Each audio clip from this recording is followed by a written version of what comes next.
Tonight on One News, how to get Kiwis interested in local elections while victorious new mayors celebrate. Low voter turnout prompts a call for an inquiry. Another bitter blow for Vladimir Putin. An explosion cripples a crucial bridge between Russia and the annexed Crimean Peninsula. The significance to Moscow's war on Ukraine. And high-speed drama at Bathurst 1000. It's mayhem on Mount Panorama. Major crashes mar the start of the race. How the collisions have affected Kiwi drivers.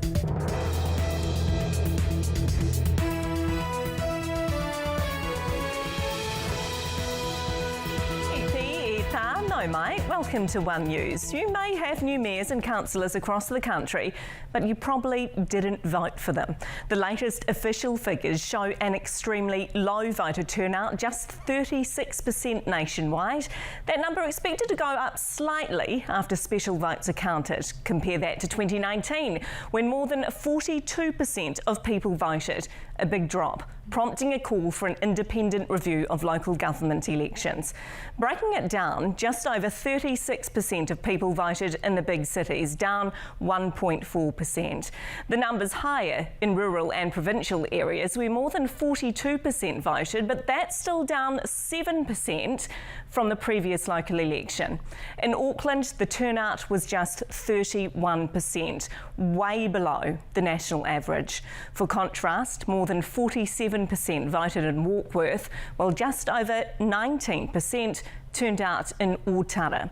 So how can voter numbers be improved?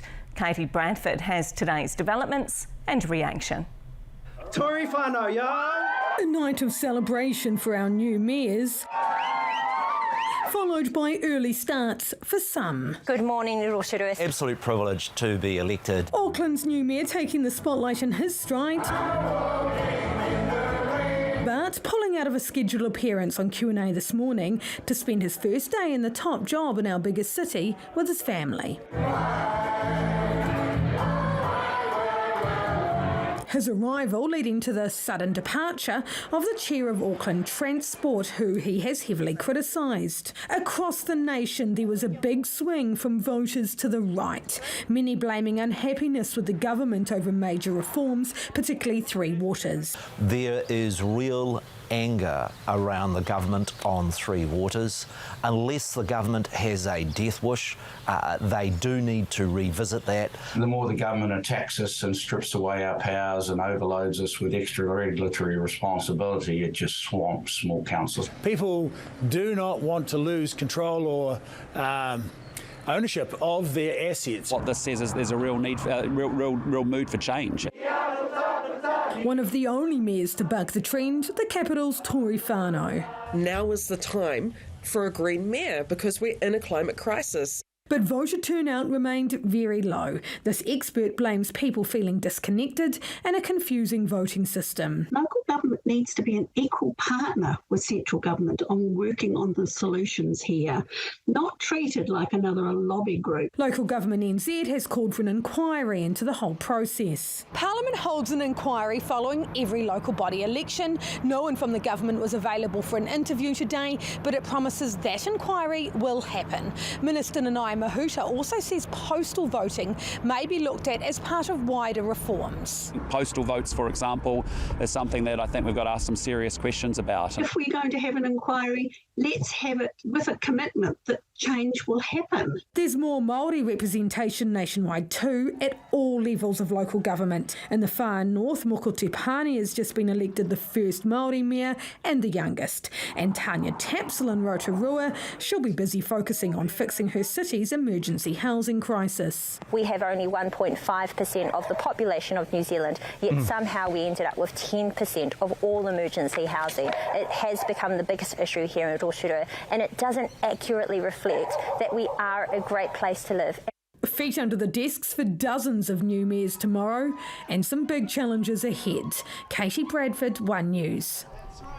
Well, even with the low voter turnout, these results send a clear message with big implications for the government.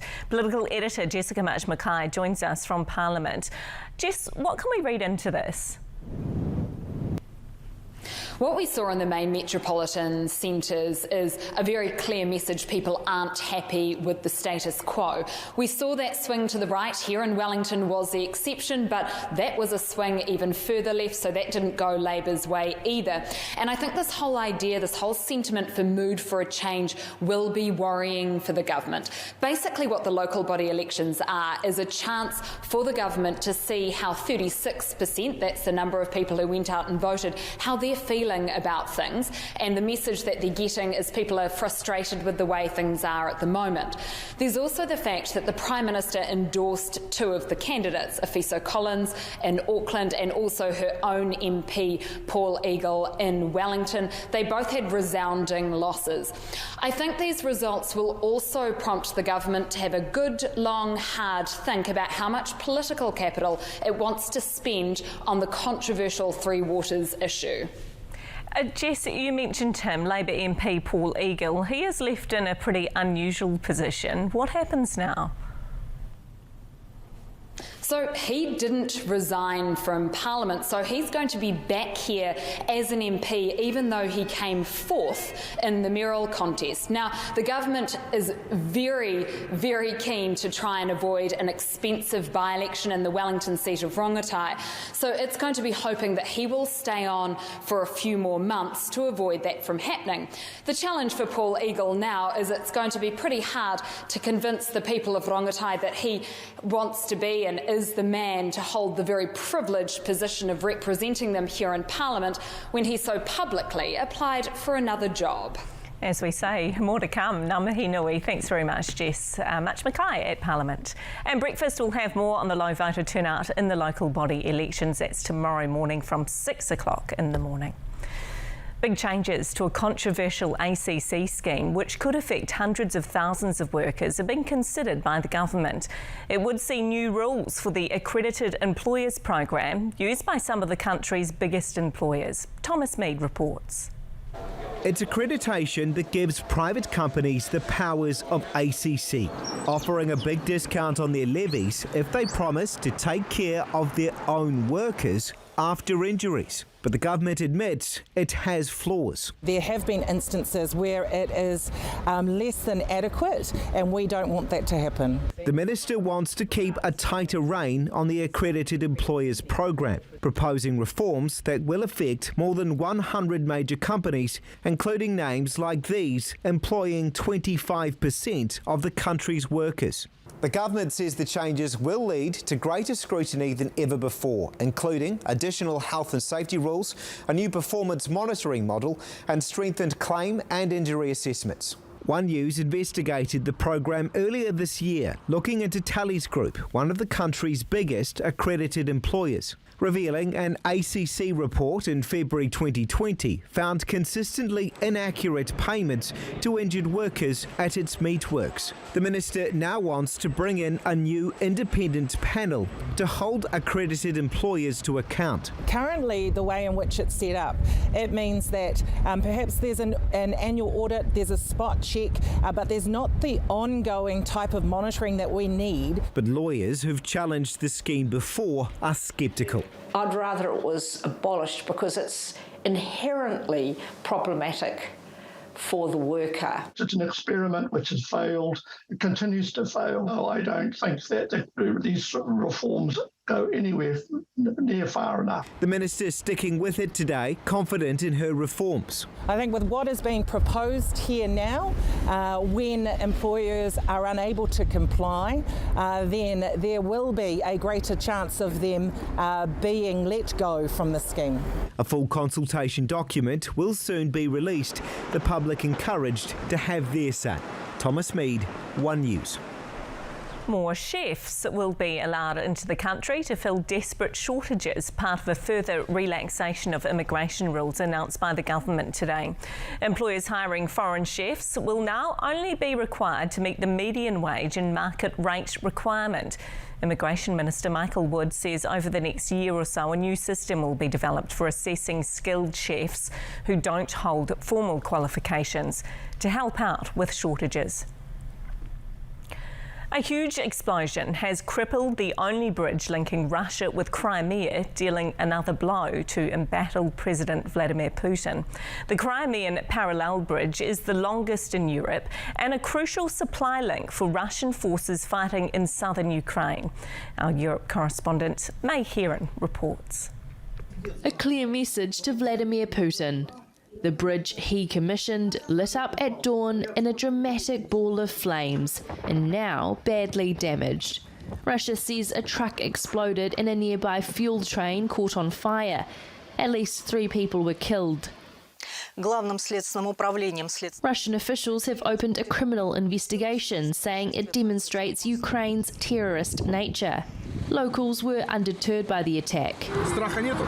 What fear? I just want to get home already. Why would I be worried too much? Where are we? In Russia. What's there to worry about? Everything's fine. Everyone's calm in the city. Everything's great. Ukraine stopped short of claiming responsibility, although several officials have praised the attack on social media. An advisor to Volodymyr Zelensky said the bridge was just the beginning. Everything illegal must be destroyed, everything stolen must be returned to Ukraine. The road and rail bridge is nearly 20 kilometres long, the longest in Europe, and was built right after Russia illegally annexed Crimea 8 years ago. Vladimir Putin opened it himself. The bridge is a symbol of Russia's takeover. That's why this attack is so personal and humiliating. But it's also a strategic move. Already struggling on the front lines with troops and old machinery, the Kremlin will now need to find a new route to send troops and artillery north to Kherson, where Ukraine is making big gains. The problem is, all other routes are heavily congested or under attack. It's hard to understand how within a day Russia's repaired the bridge, but it says light traffic has been able to resume. A quick response seen as a desperate attempt to resume normality and salvage some of its reputation. May Heron, One News, London. In Iran, at least 2 people have been killed as security forces continue their crackdown on nationwide protests. The Iranian community in Auckland today gathered in solidarity with demonstrators and women in Iran. The protests were triggered by the death of Mahsa Amini while in the custody of morality police last month. Those gathered here are urging the global community to take a tougher stance on Iran's violation of human rights. Well, the Women's Rugby World Cup continues right now in Whangarei with another triple header tonight, and the game's creating a real buzz in the far north. For more, we're going to go live to our Northland reporter Helen Castles in Whangarei for us tonight. A great event for the region. Helen, how's it going? Kia ora. Well, we've got 11 games being played here in Whangarei, including 2 quarterfinals. Right now, we've got the Wales versus Scotland match happening. The town is just buzzing, just as you mentioned before. There's a fan trail that kicks off at the Cameron Street Mall, runs along the town basin to the stadium here. Bars and restaurants are completely full with rugby fans, some of them draped in flags, wearing team sweaters. Many have their face painted. There's no accommodation left in town. Hotels are completely booked out, and I'm told that the hospitality industry can expect an increase of 50% turnover for the month of October compared to previous Octobers. There's plenty of activities to do along the fan trail as well. You can go and see some of the Rugby World Cup themed art. There's also a women's rugby exhibition that's called Her Story, and that focuses on the history of women's rugby here in New Zealand. One of the biggest games is expected to be next week. That's with the favourites France versus England, and that's next Saturday. Tickets are pretty cheap too, so for children it's only $5, and for adults it's just $10. And it looks like the rain is staying away too for the moment. Tēnō pai ihoa, thanks Helen in Whangarei for us tonight. Me u tonu mai. Stay with us. In the wake of the Peter Ellis court ruling, one of his former co-workers recalls some of the allegations levelled against them. We were supposed to put children in microwaves and have people coming through concrete ceilings. Years on, many questions still unanswered. And counting the cost after a petrol station explodes in a quiet Northern Ireland town.